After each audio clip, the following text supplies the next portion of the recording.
En Haute-Corse, dans la région de Pietracorbara, les flammes ont ravagé 70 hectares. À ce stade, le feu ne progresse plus, mais il reste toujours inaccessible. On ne peut pas travailler directement dessus. Les moyens aériens, comme vous pouvez le constater, et puis, ne peuvent pas travailler également.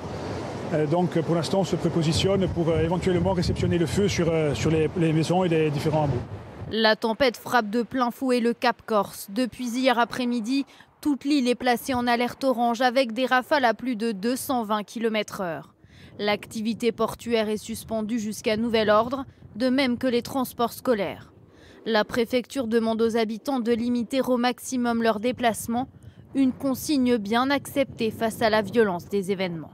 C'est très dangereux, hein. Il y a des tuiles qui peuvent voler, des branches qui peuvent tomber, beaucoup de choses. On ne tient pas debout, non, il faut se tenir en voiture, sinon on se fait voler. L'alerte orange est maintenue pour toute la journée, même si les vents vont baisser en intensité, ce qui devrait permettre aux pompiers d'intervenir sereinement.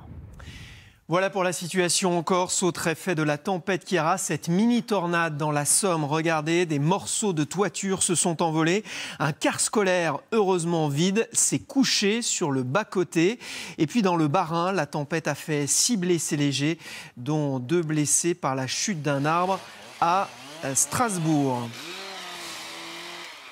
Ce matin, une douzaine de départements sont encore en vigilance orange. Guillaume, ça souffle encore, mais plus pour très longtemps. Oui, là, nous sommes vraiment au cœur de la tempête pour ce qui est de la Corse. C'est même le pic d'intensité avec des rafales qui dépassent, on l'a dit, les 200 km/h, surtout sur le nord de l'île, avec cette vigilance orange qui est maintenue jusqu'à 21h. 220 km/h, ce sont donc pour l'instant les rafales les plus fortes enregistrées au Cap Corse. On a également des rafales à près de 200 km/h sur la côte est, du côté de Cagnano, 120 km/h en ce moment du côté de Bastia. Ça va continuer de cette intensité-là tout au long de la matinée avant un affaiblissement progressif des vents. D'ici là, les rafales seront encore une fois proches, voire supérieures à 200 km/h sur les caps exposés. Fin de la tempête ce soir, fin des intempéries également ce soir, puisque les vagues et submersions ne seront plus d'actualité. Merci Guillaume, et on va suivre l'évolution de la situation avec vous. 15 000 foyers sont toujours privés d'électricité en raison de cette tempête Chiara, principalement en Normandie, dans les Hauts-de-France et dans le Grand Est.